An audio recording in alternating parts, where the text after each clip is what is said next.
औज़ुबिल्लाहिमिनश्शैतानिर्रजीम बिस्मिल्लाहिर्रहमानिर्रहीम। अस्सलामुअलैकुम स्टूडेंट। आज के लेक्चर में हम पढ़ने वाले हैं first year biology chapter number 1 lecture number 6। आज हम डिस्कस करेंगे organelle and cell level. Organelles क्या होती हैं, सेल क्या होता है। इसकी रीडिंग करने से पहले जस्ट इसका व्यू देखते हैं। ये हमारे पास फर्ज कर ले सेल की डायग्राम है। सेल के अंदर ये वाले सेल के पार्ट्स हैं। ये माइटोकॉन्ड्रिया है, ये गोल्जी अपरेटस है, ये एंडोप्लाज्मिक रेटिकुलम है और ये क्लोरोप्लास्ट है। ये वो ऑर्गेनेलीज हैं जो सेल के अंदर पाई जाती हैं। यानी यूं कहा जा सकता है सेल के वो हिस्से जो सेल के अंदर पाए जाते हैं उनको ऑर्गेनेलीज कहा जाता है। आज हम इन ऑर्गेनेलीज के बारे में पढ़ेंगे। तो इसको समझने से पहले हम करते हैं book reading. Book reading organelle and cell level, page number 6 के ऊपर ये वाले पैराग्राफ्स आपको मिल जाएंगे। स्टार्ट करते हैं book reading. Organelle and cell level. Different and enormous number of micromolecules and macromolecules arrange themselves in a particular way to form cells and their organelles.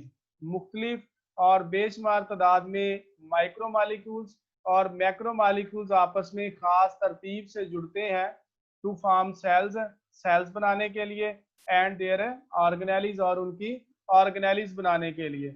यानी मुख्तलिफ किस्म के बेशुमार माइक्रो और माइक्रो मालिक्यूल्स हमारी बॉडी के सेल्स और organelles को बनाते हैं।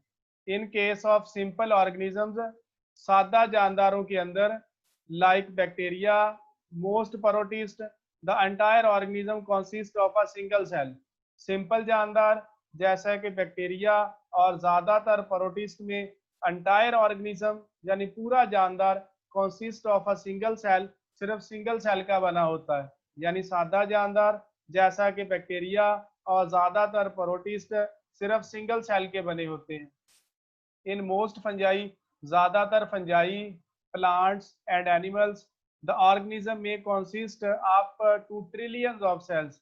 जबकि ज़्यादातर फंजाई, पौधे और जानवर ऐसे जानदार हैं जो ट्रिलियंस यानी अरबों सेल से मिलकर बने होते हैं। यानी यूं कहा जा सकता है कि कुछ जानदार ऐसे होते हैं जो सिंगल सेल से बने होते हैं, मिसाल के तौर पर बैक्टीरिया एंड प्रोटिस्ट, और कुछ जानदार अरबों सेल के बने होते हैं, मिसाल के तौर पर फंजाई। कुछ जानदार अरबों सेल्स के बने होते हैं, मिसाल के तौर पर फंजाई, प्लांट्स एंड एनिमल्स।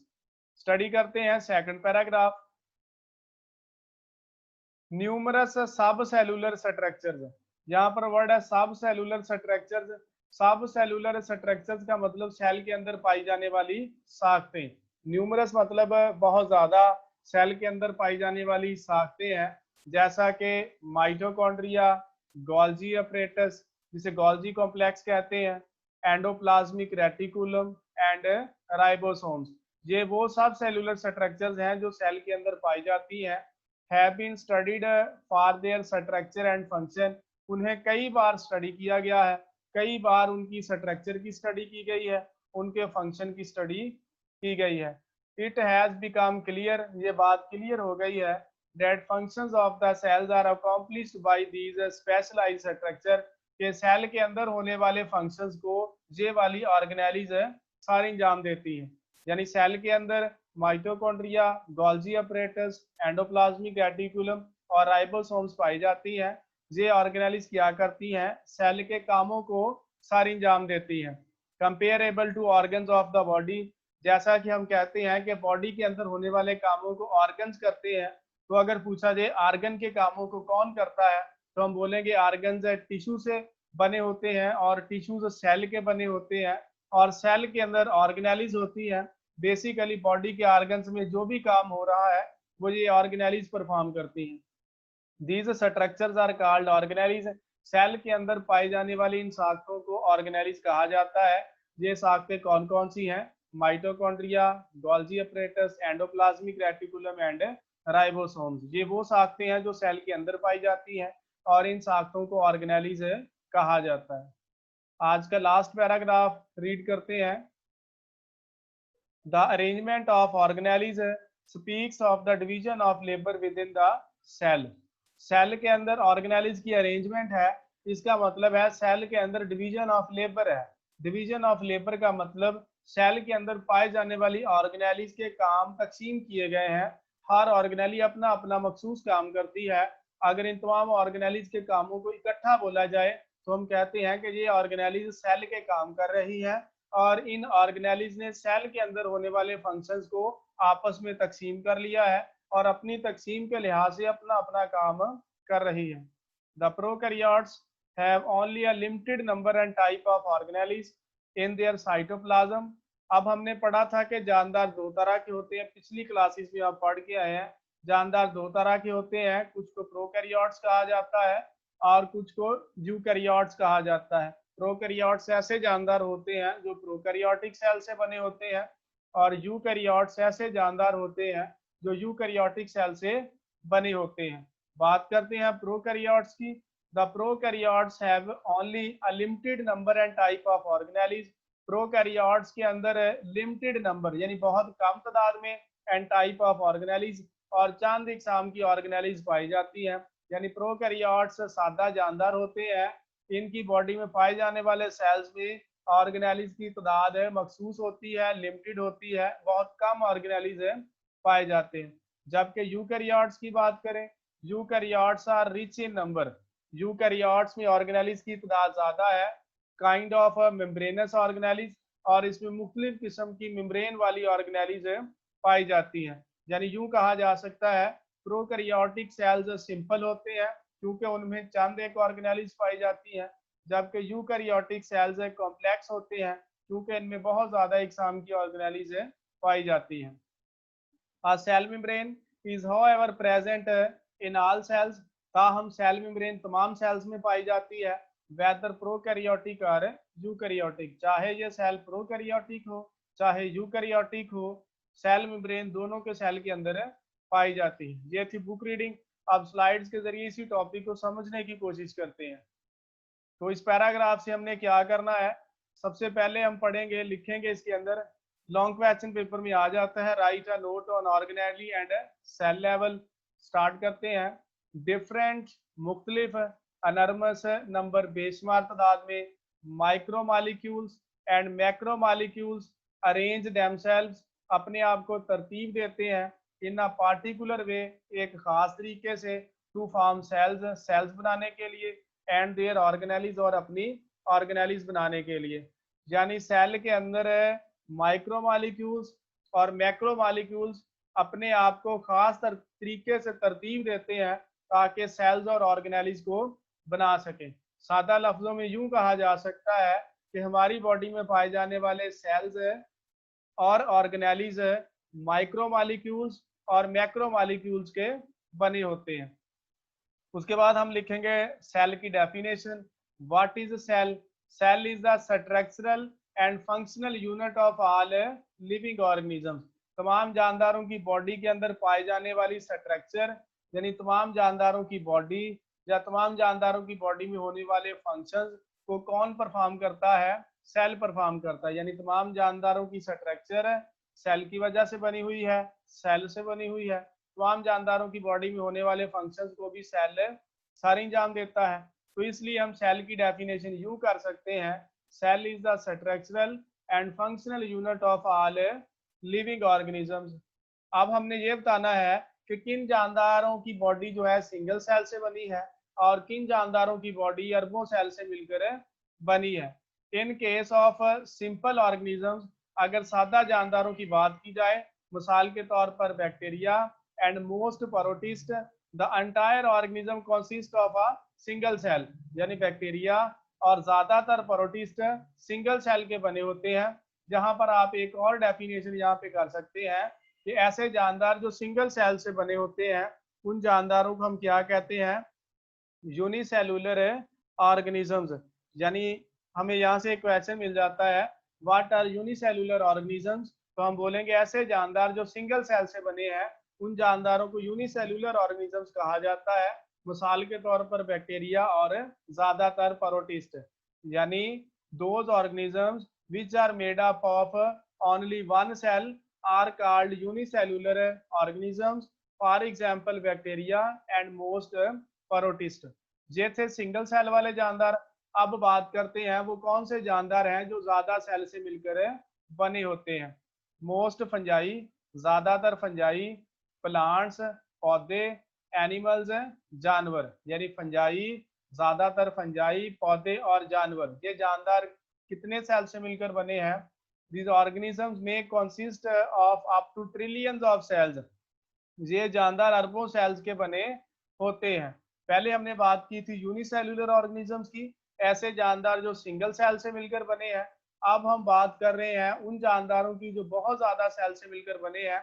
वो कौन कौन से जानदार हैं? ज्यादातर फंजाई हैं, प्लांट्स हैं और एनिमल्स हैं। ये अरबों सेल से मिलकर बने हैं, काफी ज्यादा सेल से मिलकर बने हैं। ऐसे जानदार जो बहुत से सेल से मिलकर बने होते हैं, उन जानदारों को मल्टी सेलुलर ऑर्गेनिजम्स कहा जाता है। उन जानदारों को मल्टी सेलुलर ऑर्गेनिजम्स कहा जाता है। तो पेपर में डिफरेंस पूछा जा सकता है, what is difference between unicellular organisms and multi cellular organisms. तो मल्टी के नाम से ही हमें पता चल जाता है, मल्टी का मतलब होता है ज्यादा और सेलुलर का मतलब है सेल, ऑर्गेनिज्म का मतलब है ज्यादा, यानी ऑर्गेनिज्म का मतलब है जानदार। यानी ये ऐसे जानदार है जो बहुत ज्यादा सेल से मिलकर बने होते हैं। ऐसे जानदार जिनमें बहुत ज्यादा सेल्स पाए जाए, उन जानदारों को मल्टी सेलुलर ऑर्गेनिजम्स कहा जाता है। मिसाल के तौर पर ज्यादातर फंजाई, पौधे और जानवर। या यूं कह सकते हैं those organisms which are made up of many cells are called multicellular organisms।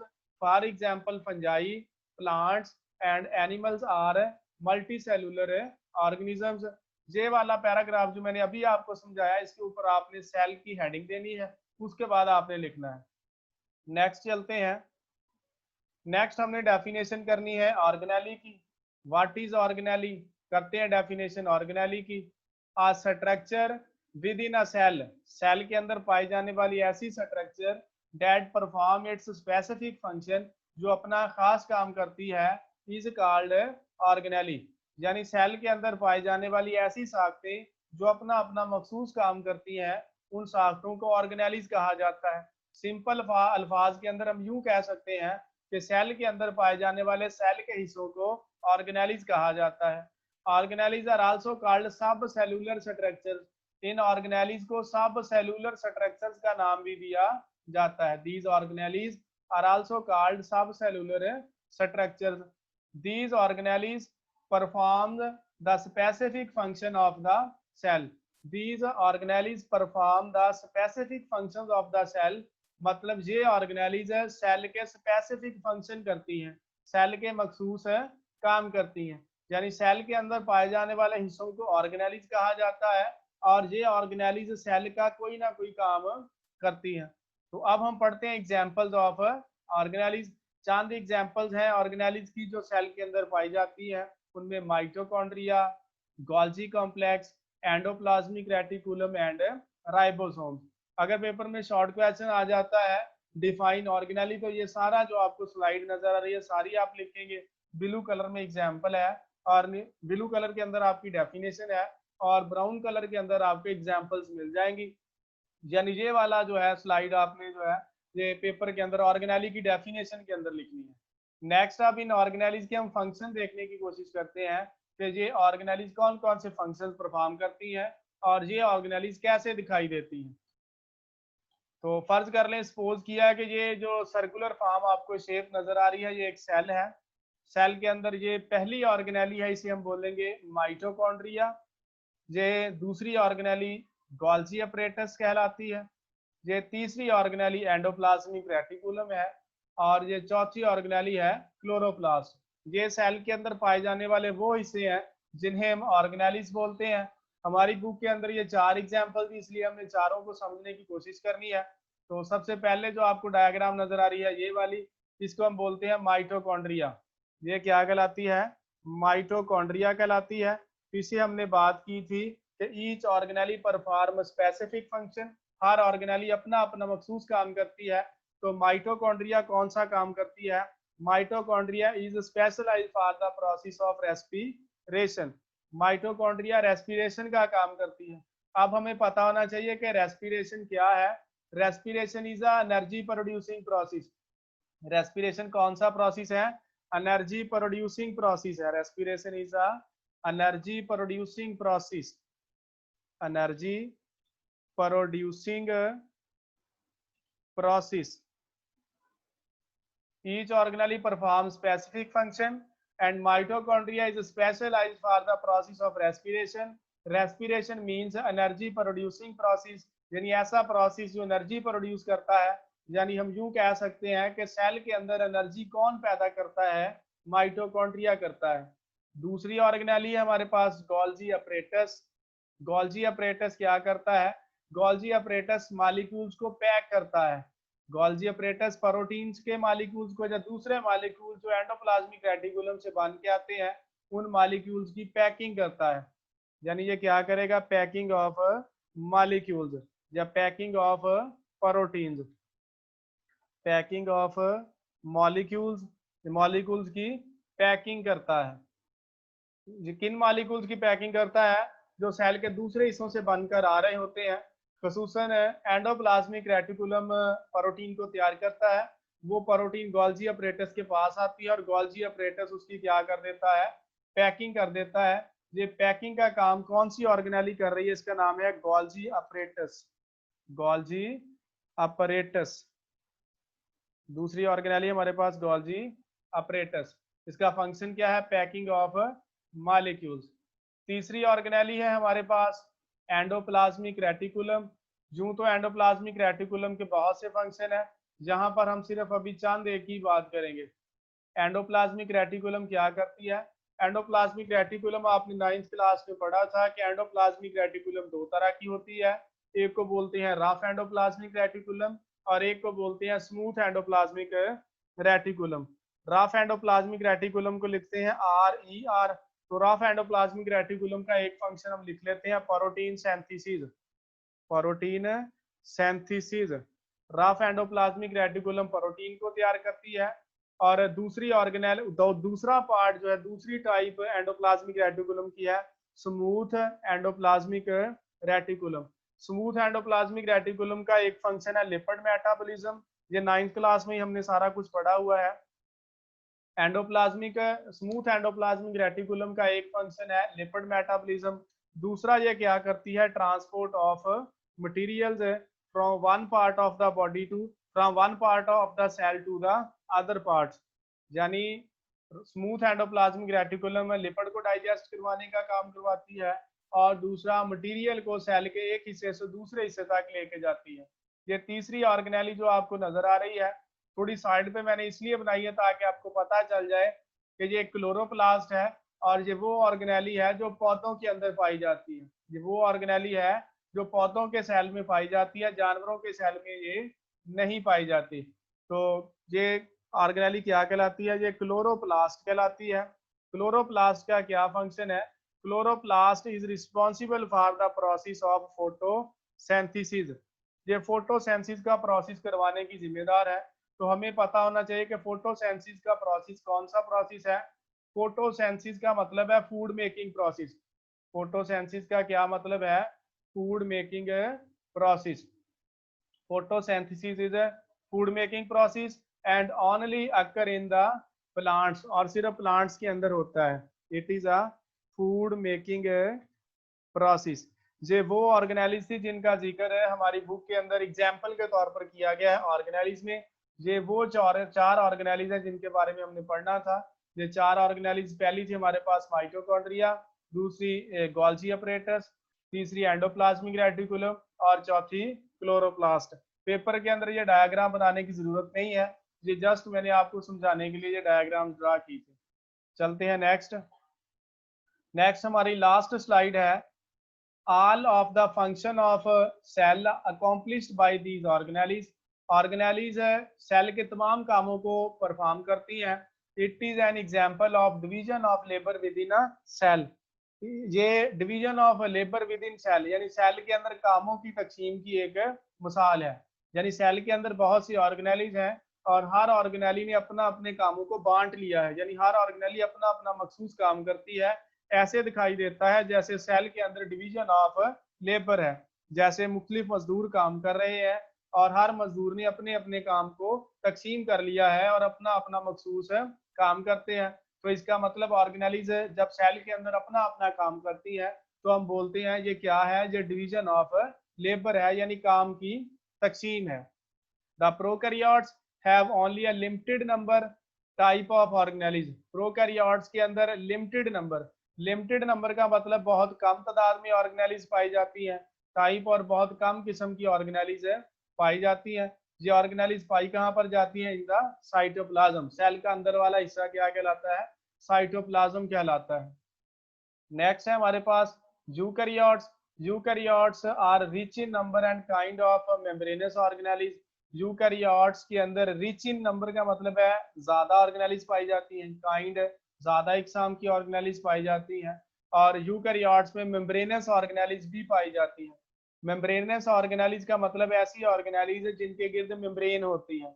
जबकि पीछे हम बात कर रहे थे प्रोकैरियोट्स की, प्रोकैरियोट्स के अंदर मेम्ब्रेनस ऑर्गेनाइज नहीं पाई जाती। यूकैरियोट्स के अंदर मेम्ब्रेनस ऑर्गेनाइज पाई जाती हैं। मेम्ब्रेनस ऑर्गेनाइज ऐसी ऑर्गेनाइज होती हैं जिनके गिर्द मेम्ब्रेन होती है। ये इंशाल्लाह हम जब 4th चैप्टर पढ़ेंगे वहां पर हम मेम्ब्रेन के बारे में पढ़ेंगे और प्रोकैरियोट्स और यूकैरियोट्स का डिफरेंस भी वहां पर पढ़ेंगे। Cell membrane is however present in all cells. ताहम सेल मेम्ब्रेन तमाम सेल्स के अंदर पाई जाती है। यहाँ पर वर्ड है सेल मेम्ब्रेन। सेल मेम्ब्रेन हम यूं बोल सकते हैं कि सेल की बाहर वाली लेयर जो है, हर सेल की बाहर वाली लेयर क्या कहलाती है? सेल मेम्ब्रेन कहलाती है। ताहम पौधों के इर्द गिर्द, पौधों के सेल के इर्द गिर्द एक और तह भी पाई जाती है जिसे सेल वॉल कहा जाता है। लेकिन अमूमन तमाम सेल्स के गिर्द जो दीवार पाई जाती है उसको बोलते हैं cell membrane. Cell membrane is however present in all cells. ये तमाम सेल्स के अंदर पाई जाती है, वेदर प्रोकैरियोटिक और यूकैरियोटिक। चाहे ये सेल प्रोकैरियोटिक सेल हो, चाहे ये सेल यूकैरियोटिक सेल हो। ये था हमारा ऑर्गेनेली एंड सेल लेवल। इंशाल्लाह अगले लेक्चर के साथ दोबारा हाजिर होंगे। तब तक के लिए अल्लाह हाफिज।